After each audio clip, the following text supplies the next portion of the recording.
நெல் பயிரில் அதிக அளவு தாக்கும் பூச்சிகளில் மிக முக்கியமானது புகையான். புகையானால் அதிகப்படியான மகசூல் இழப்பு அனைத்து வயல்களிலும் ஏற்படுகிறது. இது அறிகுறி எப்படி இருக்கும் என்றால், இந்த புகையான் பூச்சிகள் நெற்பயிரின் அடிபாகத்தில் நீருக்கு மேல் இருக்கும் தண்டு பகுதியில் அமர்ந்து கொண்டு சாறை உறிஞ்சி வாழும்.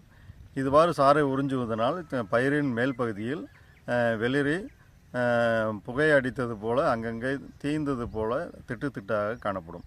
இதுவே முக்கியமான அறிகுறியாகும். இது எல்லா பருவத்திலும் வரக்கூடிய ஒரு பூச்சி நோய் தாக்குதல். இந்த புகையானை கட்டுப்படுத்த வயலை சுற்றி இருக்கும் பூண்டுகளை சுத்தப்படுத்தி வரப்புகளை சுத்தமாக வைத்திருக்க வேண்டும். மேலும் தகுந்த இடைவெளி விட்டு நடவு செய்ய வேண்டும். 8 அடிக்கு 1 அடி விட்டு நடவு செய்ய வேண்டும். தகுந்த இடைவெளி, அதாவது பயிருக்கு பயிர் 3/4 அடி இடைவெளி கண்டிப்பாக கொடுக்க வேண்டும். இவ்வாறு கொடுப்பதனால் புகையான் பூச்சியினை குறைக்கலாம். காய்ச்சலும் பாய்ச்சலுமாக வயலை பராமரிக்க வேண்டும். அதிகப்படியான நீர் இருந்தால் அதை வடித்து விட வேண்டும். இவ்வாறு செய்வதால் இந்த பூச்சிகளின் நடமாட்டத்தை குறைக்கலாம்.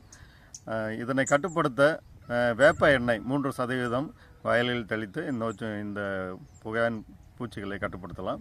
விளக்கு பொறிகளை வைத்தும் அந்த பூச்சிகளை கவர்ந்து அழித்து இந்த புகையானை கட்டுப்படுத்தலாம். புகையான் தாக்குதல் இருக்கும்போது இமிடாகுளோபிரிட் போன்ற பூச்சிக்கொல்லி மருந்துகளை பயன்படுத்தி இந்த புகையான் பூச்சிகளை கட்டுப்படுத்தி அதிக மகசூல் பெறலாம்.